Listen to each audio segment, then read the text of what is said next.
Mohammad Ijaz साकन kick बदाल नाल तल्लक रखना वा रक्षा वाला जिसने कंपनी ना न्यू एशिया ते लोड 150 सीसी ते मॉडल 2020 ते ये 29 रोजे वाला जड़ा है बरोज हफ्ता सुबह 5 बजे ते 50 मिनटा पर मैं प्लाजा दे सामने खड़ा किया गुलियाने रोड ते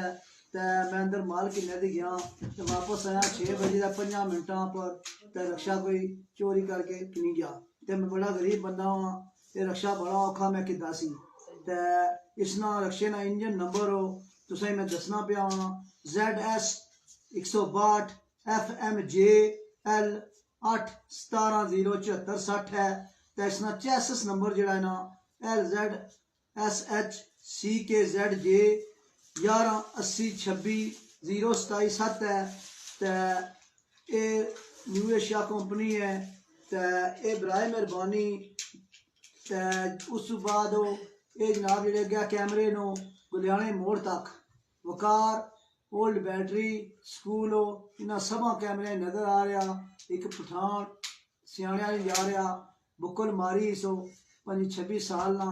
उम्र ना है ते बड़ा जिधर कैमरे का रोना उधर मुंह फेरी किन्ना ते पता नहीं लगना पिया